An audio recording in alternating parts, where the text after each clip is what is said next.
Welcome to This Week, Next Week, Group M's Media Intelligence podcast. I'm Kate Scott Dawkins. I'm Jeff Foster. And I'm Nidhi Shah. So we have got a loaded week this week to chat about. I definitely want to start in with sports. I know it's been a little bit of time since the excitement of last weekend, but we have to dig into the Super Bowl and Rugby Six Nations.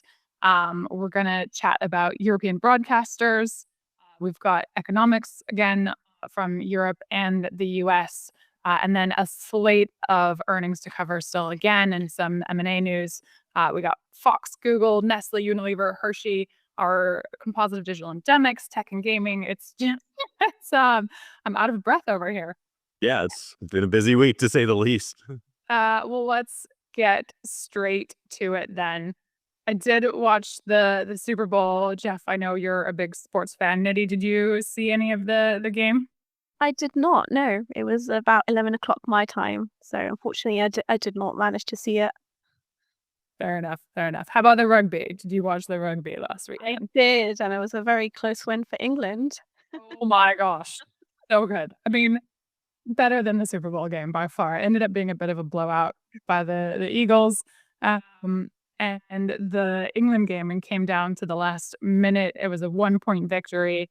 France looked better in the first half, but their passing was really shoddy. And then England just came back within the last 10 minutes and put up quite a show at Twickenham. Yes, definitely. And I think, ITV reported this week that, the game had about 6 million audience watching that across all devices. And that's kind of been the biggest peak audience since the Euros. So really kind of seeing this viewership not just picking up in football, but other sports as well, like rugby, as we saw. 6 million. How does that compare to the US audience for the Super Bowl, though, Jeff? Well, the game sounds like it might have been more interesting, but the U.S. audience here for the Super Bowl, despite being a blowout, was 127.7 million viewers, and that was across Fox, Tubi, Fox Deportes, Telemundo, and all streaming properties. So that was a new record for the Super Bowl. And that was actually up a little bit versus last year's Super Bowl on CBS, which came in at about 123.4 million viewers. Yeah, no, talk about some of the, because we've been looking at historical numbers too, and as with any measurement, it's always hard to get a consistent historical number and methodology. And Nielsen recently made some changes, right, in terms of what they're including in that.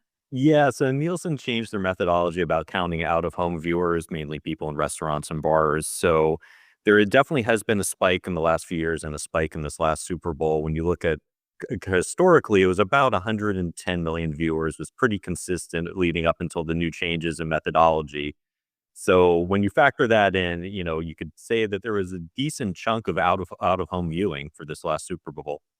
Yeah, what did they end up reporting? It was quite high, actually. Yeah, so when looking at the demos in let's see, in men 18 to 34, the strongest growth was 11.2%, and 18 to 49 was 10.4% for male. And then when looking at the out of home, it was, 25% of P2 plus and 33% of 18 to 49. So a considerable chunk of viewership coming out of home, according to the Nielsen numbers.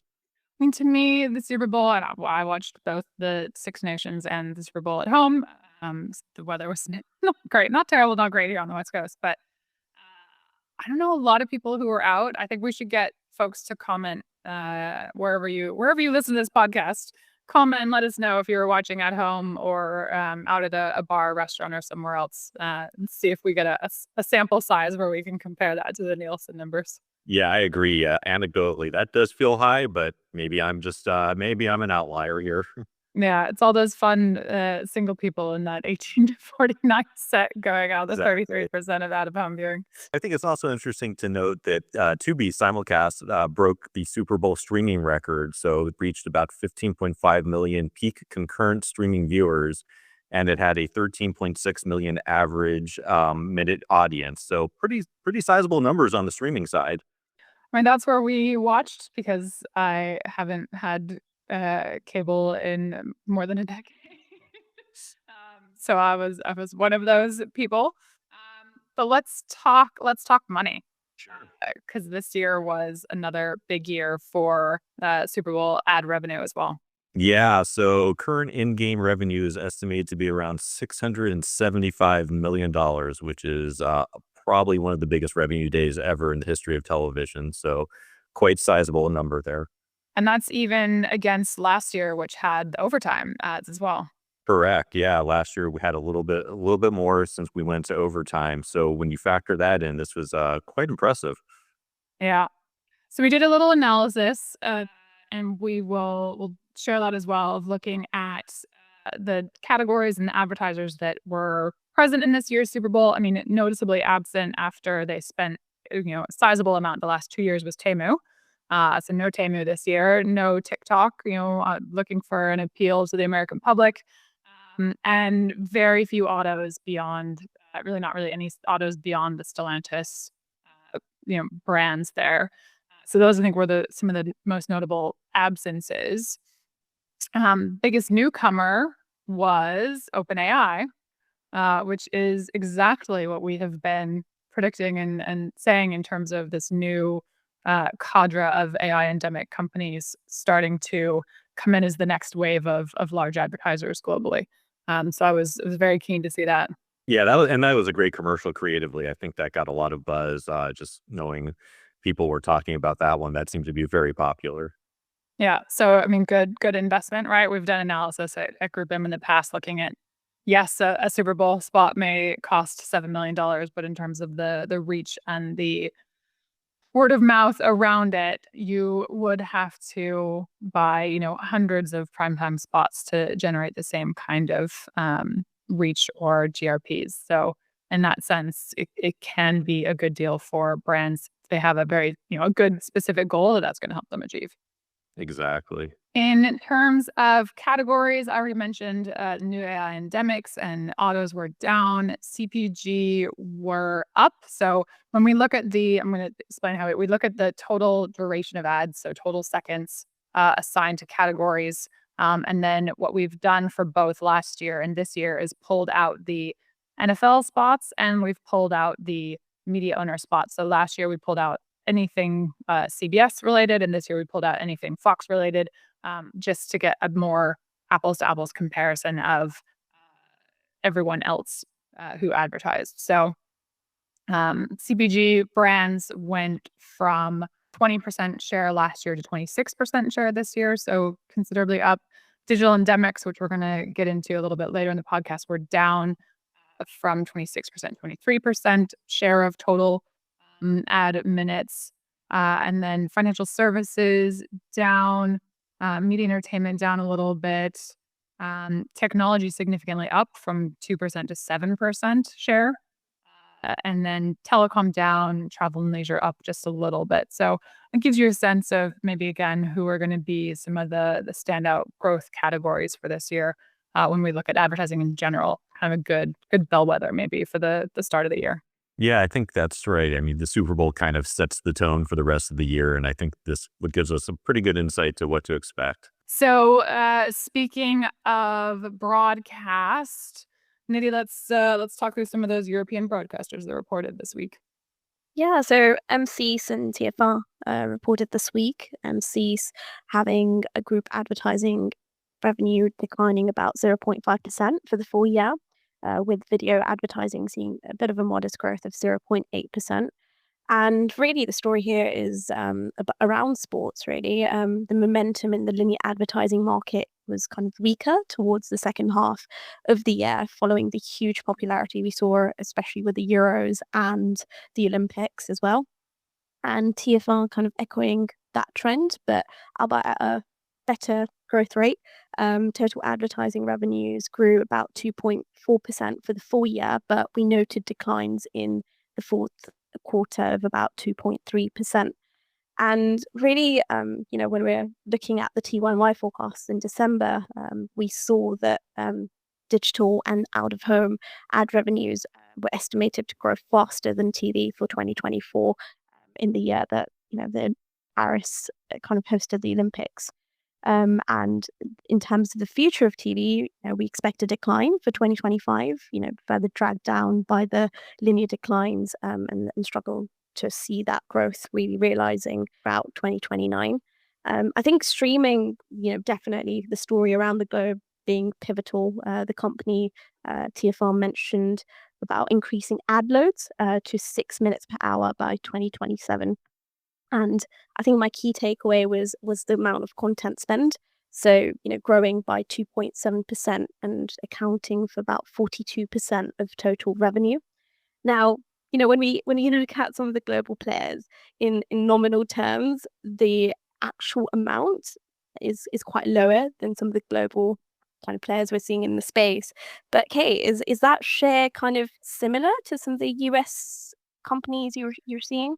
Yeah, I think so. I don't have all of them pulled up in front of me. I know we looked at Netflix recently. That was roughly 44% in terms of like a cash content spend as a percent of total revenue for the year for 2024. So fairly similar. But as you said, just the absolute dollar amounts are what makes it so challenging for smaller national and regional players to compete with the likes of Disney and Amazon and Netflix in terms of the what they're able to put into content and what they're able to put into content in each of those individual markets, French productions, Korean productions, British productions, all of it, right? So, but I think increasing content spend and really focusing on that shift to streaming are the best ways forward for most of those more regionally focused media companies.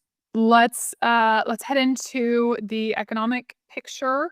We can stick with the European theme and talk about UK, Europe first. What did we get in terms of news this week in economic releases? So this week, the ONS released the UK's real GDP growth, which came at 0.1% and kind of Positive. It's positive. Yes, it's slow but positive. And eased kind of the recession fears that were circulating around the market. A lot of that growth was kind of driven by the services and the construction sector, offsetting the declines in the production sector. And if we look at UK's growth relative to some of the G7 nations, according to the OECD and ONS data, UK's growth was about 0.9% for 2024. And, that's kind of outperformed Italy and Germany, but just kind of trailing behind Canada and the US. And I think this trend is kind of consistent with our 2024 TY&Y projections in terms of advertising growth and where UK has landed kind of middle of the pack.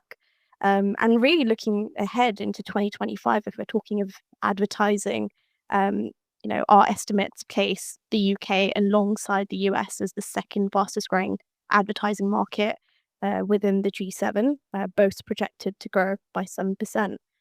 I know this week there's also been some data on the US side, right, Kate, on inflation and new business formation. So anything interesting there? Yep, always new data available. There's just never enough time to to see it all.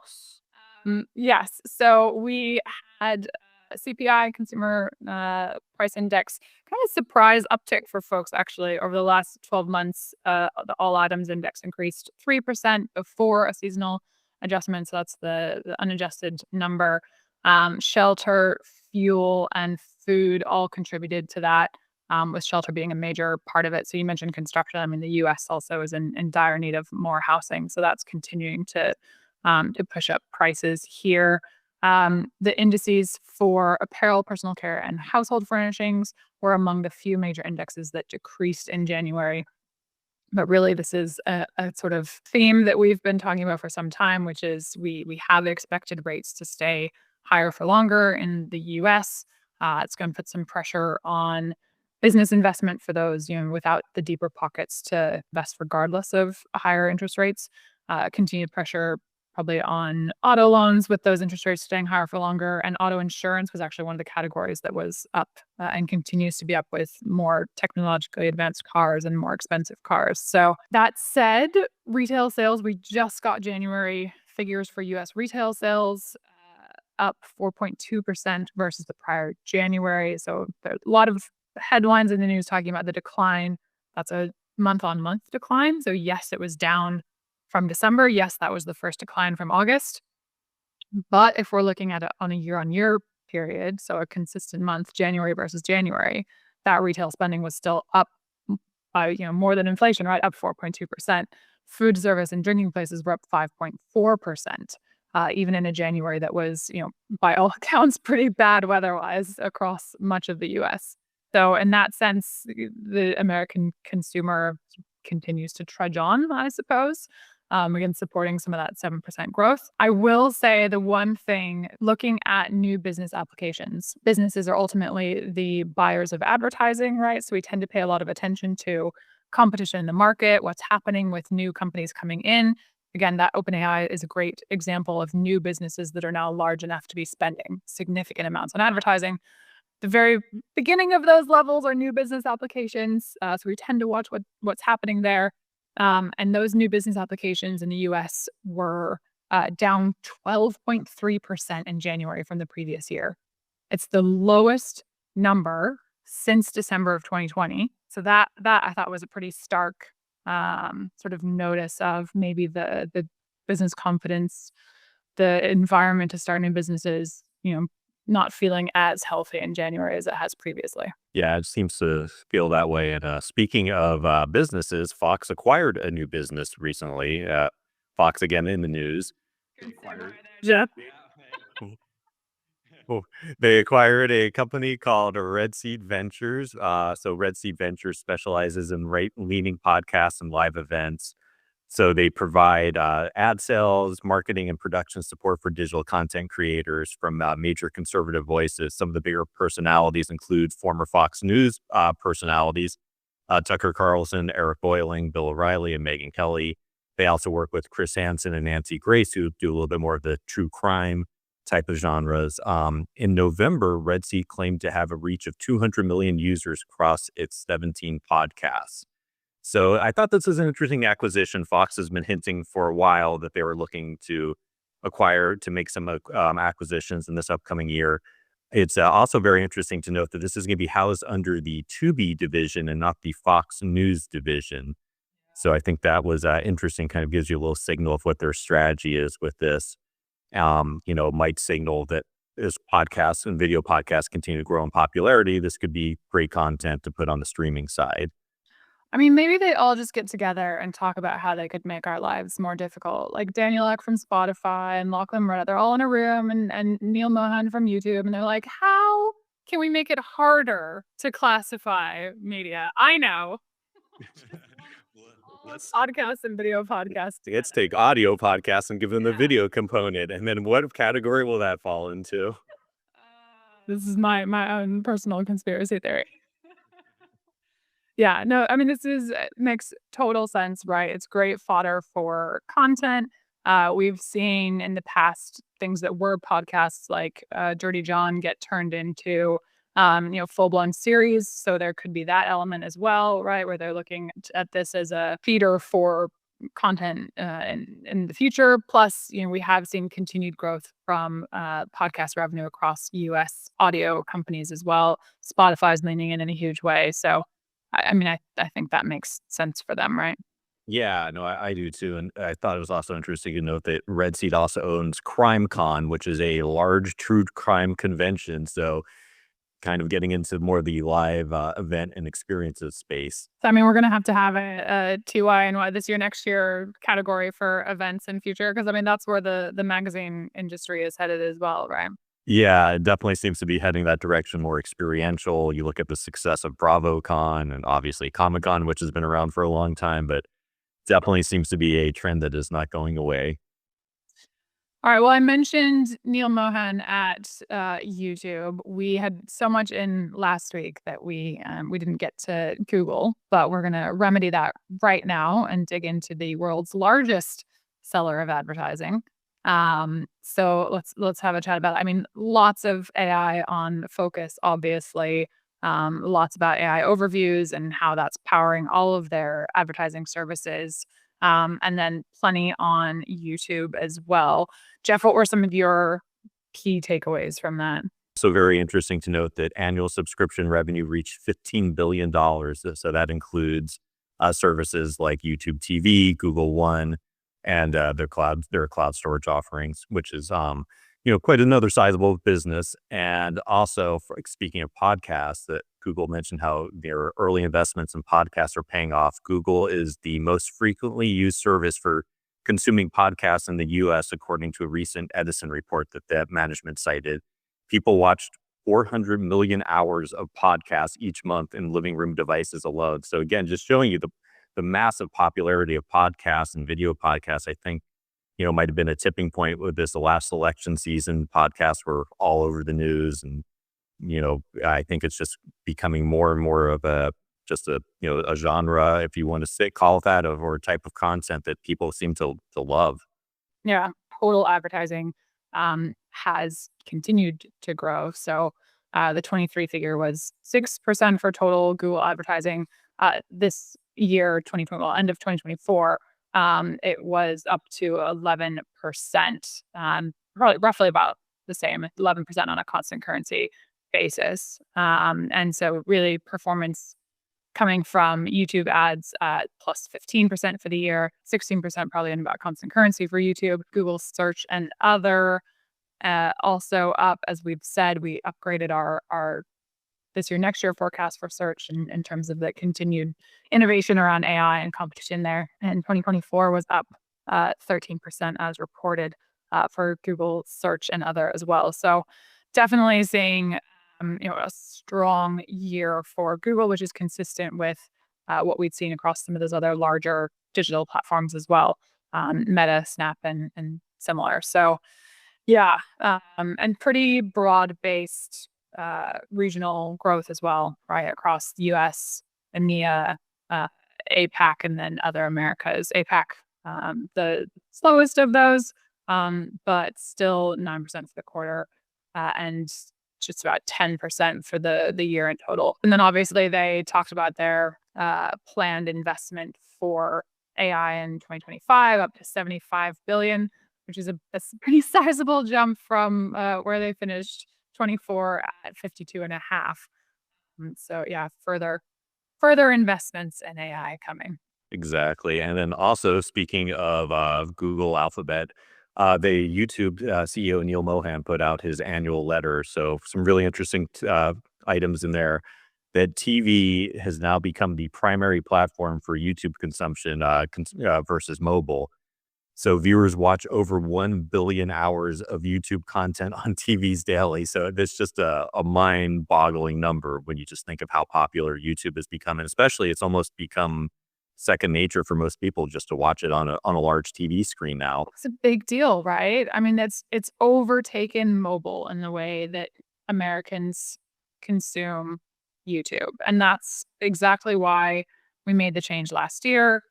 In our forecasting, we started to put some YouTube revenue into our streaming TV bucket and pulled it out of our other digital social bucket, right? Because we knew that these consumption patterns were changing and that it made more sense for many advertisers, not necessarily all and not necessarily in all markets, but made more sense for many marketers to be looking at YouTube alongside other content that audiences watch on large TVs.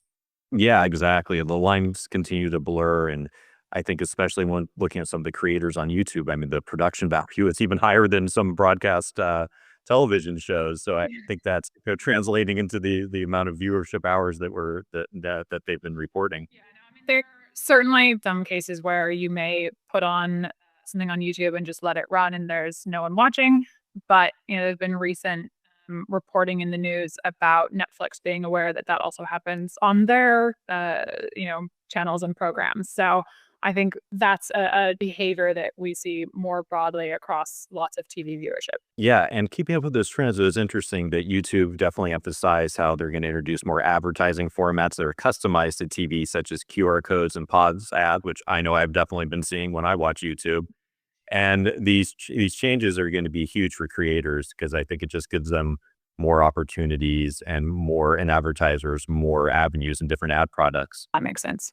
Exactly. And there's a couple final notes on YouTube that they did mention that their TV experience will continue to be a focus in 2025. They're going to work on improving viewers' second screen experiences by allowing them to use your phones to make purchases or leave comments while you while they view videos on their TV sets. And they're also experimenting with a new feature called Watch With, which will allow creators to provide live commentary and real-time reactions to games and other types of events.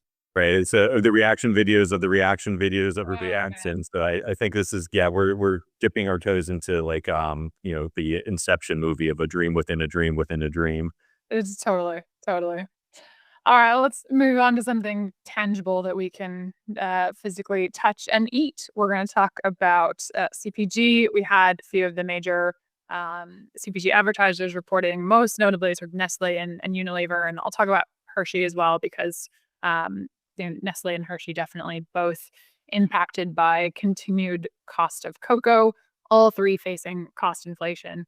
Like I said, cocoa for Nestle and Hershey, Unilever more so in terms of coffee and things like palm oil. So companies really looking at how they're going to continue to, you know, pass on some of those cost increases to consumers that are at this point around the globe very wary and tired of inflation.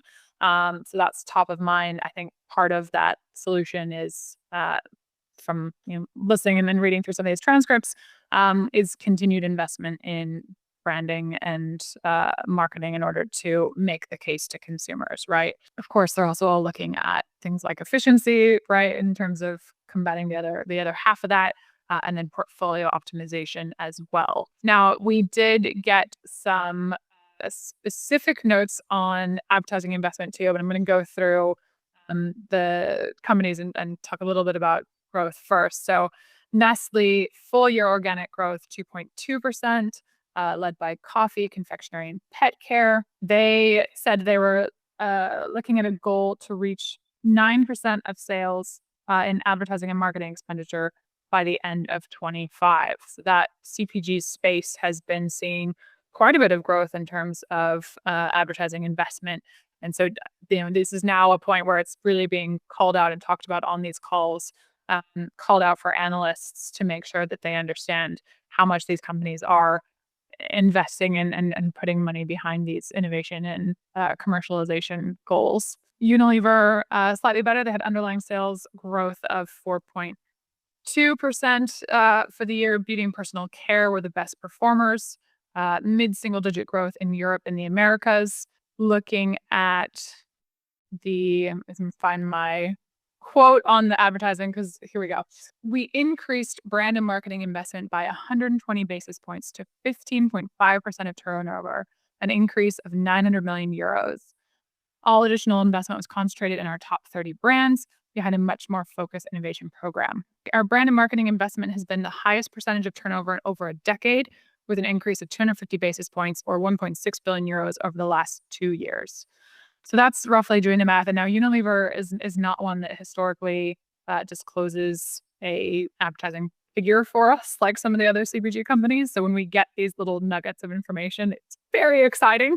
It's like Christmas for data people. So that's roughly 9.4 billion euros or almost 10 billion USD, depending on your currency of the day. And that's up from 7.8 billion euros 2 years ago. That almost 10 billion USD figure would put them above Procter and Gamble even for 2024 thereabouts. So, these are some of the largest advertisers globally, and it's always important to get a sense of what they're saying in the market, and especially around their advertising.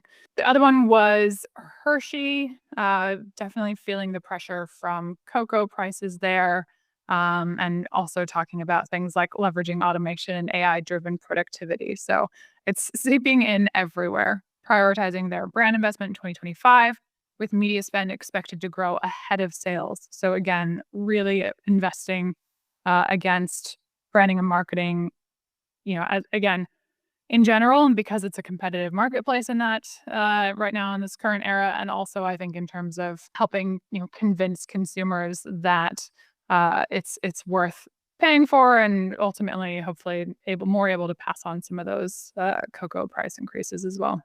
I'm hungry for hot cocoa now. It does sound good. Let's talk digital endemics, Nidhi. Yes, I think echoing what Kate just said in terms of even the digital endemic sector, that AI was kind of the most talked about topic. Just going through some of the earnings for some of the key highlights of this week for Airbnb, DoorDash, and AppLovin. Airbnb, really talking about travel being, robust, and it echoes the growth we saw in Expedia last week. Total revenue is growing about 12% for the fourth quarter and 2024, helped by the growth of nights booked and gross booking value.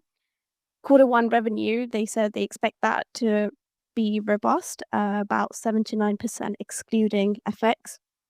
I think what was interesting was how much they spent on advertising, about 1.1 billion. That was up 15.4%, outpacing revenue growth for 2024. And if we look at the size of how much advertising spend accounts for in terms of total revenue, that was about 9.9%, typically higher than our CPG category. Listening to the earnings call, I think there are two key kind of things that stood out to me.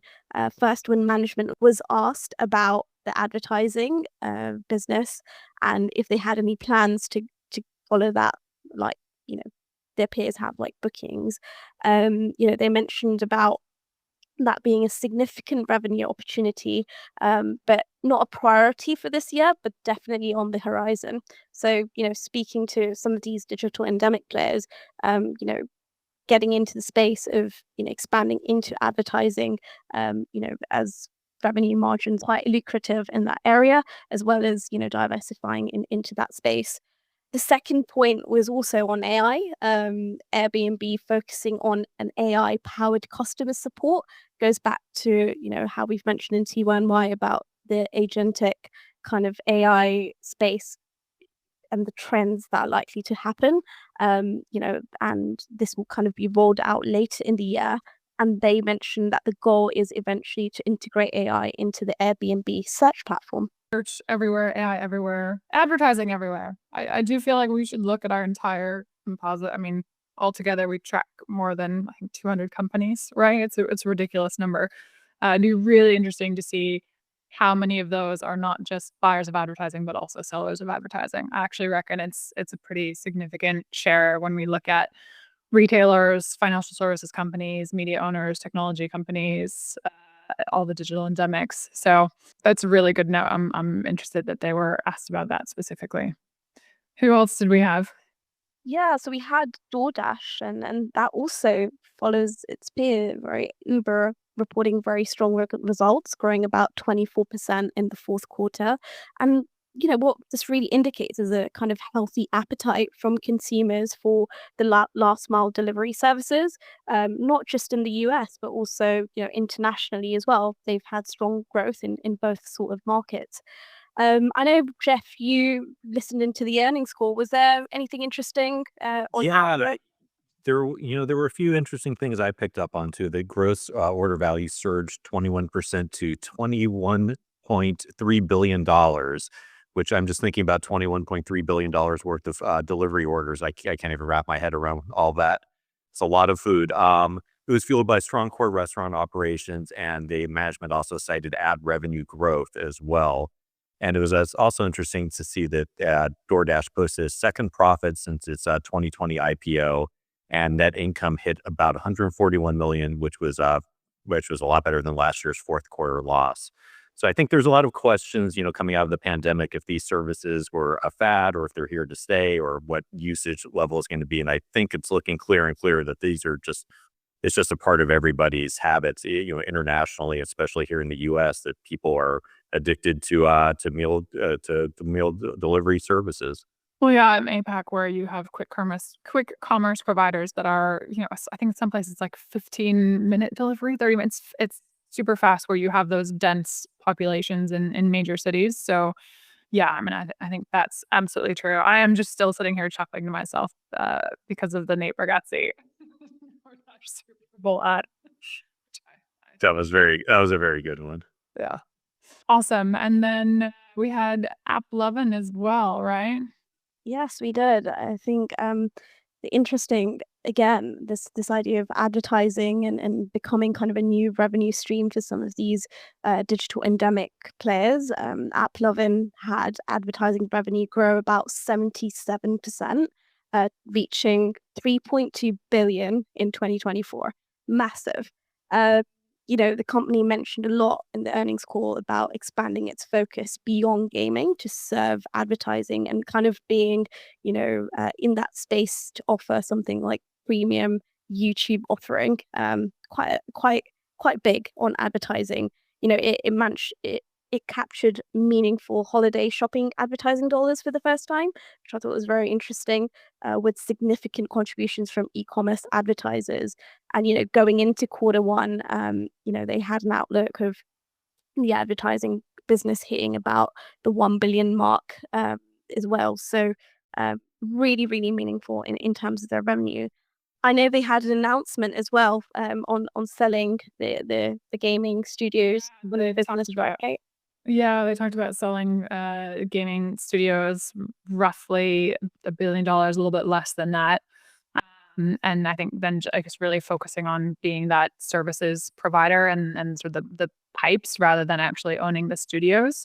So that would give them quite a bit of cash to play with in terms of further investing in tech in that space. I mean, if we're talking $4 billion annualized run rate for advertising, that puts them up in the top 25 list for ad sellers globally, really primarily off the back of gaming and app installs and app downloads. I do think it's always, we're going to get into more gaming and tech here too. Gaming is interesting, right? Because I think especially when we get into app downloads and in-game purchases, there is still a sense, and something I talked with Benedict Evans about a while back, around how much of that is driven by a few whales rather than a really wide breadth of customers that are all spending sort of about the same amount. So it'll be interesting to see how that translates as they move into e-commerce. That feels like a less concentrated potentially source of advertising revenue than just the game downloads and the app installs. We can continue sort of the gaming trend. Recently, we've had Take-Two, EA, Roblox, Nintendo, and Sony. So again, this is why I'm so ready for the weekend. So many earnings. Take-Two total revenue was roughly flat, down 0.5% for the quarter and up 1% for the calendar year. Advertising revenue was down nearly 30% for the year, and that's 5 straight quarters of double-digit decline. Console decreased as a share of total revenue, with mobile gaining share, and then selling and marketing expenses, which, as a reminder for folks listening, definitely not the same as advertising expenses. It often includes things like staff costs, but until we get the final documents. So for a lot of these companies, what we're looking at are the earnings releases, right? The week of, we get the earnings release generally. We don't always get a annual report, or if it's a US company, a 10K until a little bit later. And so we might not always have that advertising cost or advertising expenses number officially. And so sometimes we'll look at selling and marketing, at least directionally, as to the kind of increase we might see from actual advertising expenses later. But selling and marketing for Take-Two Interactive increased 13%. So still investing, and significantly faster in that case than revenue growth. So interesting there. EA also has both console and mobile. In that case, console as a share ticked up. Actually, I think probably maybe off the back of the FC popularity of the game FC in 2024. Mobile share decreased a little bit. Total revenue for EA was down 3% in constant currency terms. US was up slightly, so that decline was primarily from international revenue. Advertising as a percent of revenue was at 13% for the calendar year, and that's pretty typical of what we'd see with gaming companies being significantly higher than either their media and entertainment counterparts or their technology counterparts as well. Roblox reported a drop in daily active users quarter on quarter, which I think got a lot of media attention, even though revenue grew 29%. They had some lofty goals about wanting to represent or support 10% of the global gaming content market. They said, we'll continue investing in our virtual economy, app performance, and AI-powered discovery and safety, empowering creators and enhancing the user experience. No mention of advertising in that. They were asked in the Q&A about advertising, and the answer was, quote, "We shared that when we feel advertising is big enough, we'll break it out," meaning in their financial reporting. "We are already building an increasing business on sponsor tiles on our homepage. We are live with shopping ads. I want to highlight the potential here with 5 of the top 10 movie releases using Roblox to boost engagement." And then the chief financial officer added that there's actually very little in the numbers that we produced today in terms of our guidance for 25. So in my mind, I actually went back to our model and I think lowered our expectations for where Roblox advertising is today. We will see where we end up at the end of 2025. Nintendo also reported their revenue was down 28% for the quarter and 33% for the year in constant currency terms. They did sell over 11 million Switch units and announced that Switch 2 would go on sale in 2025, although I think not until later in the year. Advertising expenses for Nintendo were $585 million for the calendar year. It's a 13% decrease in absolute terms from 2023, but an increase as a percentage of revenue. So up from 6% to 7.2% of total revenue. And then we had Sony increases on their gaming network services and add-on content. It increased revenue for theatrical. They did mention higher theatrical marketing costs versus the prior year. And then this was interesting too. I thought they mentioned an increase in Crunchyroll revenue from paid subscriber growth. So some of those more niche streaming platforms still managing to grow subscribers and find a place amongst a more crowded streaming landscape. Wow, that was a busy week. Yes, yeah, for sure. What are folks looking forward to on the weekend or into next week? Any fun plans? Yeah, I would say, well, we got the 3-day weekend here in the US and the NBA All-Star weekend. So it should be a lot of fun. I think that's up in the Bay Area. I will not be going, but that's good to know. I'm looking forward to watching The Night Agent this season too. It's been out for a while. Yeah, I just finished that. It was fun. Next week, we're still not through with earnings season. I hope everyone's enjoying the earnings season because we're not done yet. Next week, it does calm down though. We have Etsy. We have Cinemark, some of the more US focused companies. We have Gannett. And so there's still Lamar Advertising is out of home. So we'll get a few of those companies. Booking is next week as well in Block. So a few more, but I think the pace definitely starts to calm down. Yeah, we're getting towards the tail end, which is nice. All right. Thanks, guys. We'll see you here next week. This Week, Next Week is a podcast from Group N. All information is provided for informational and entertainment purposes and should not be taken as financial advice.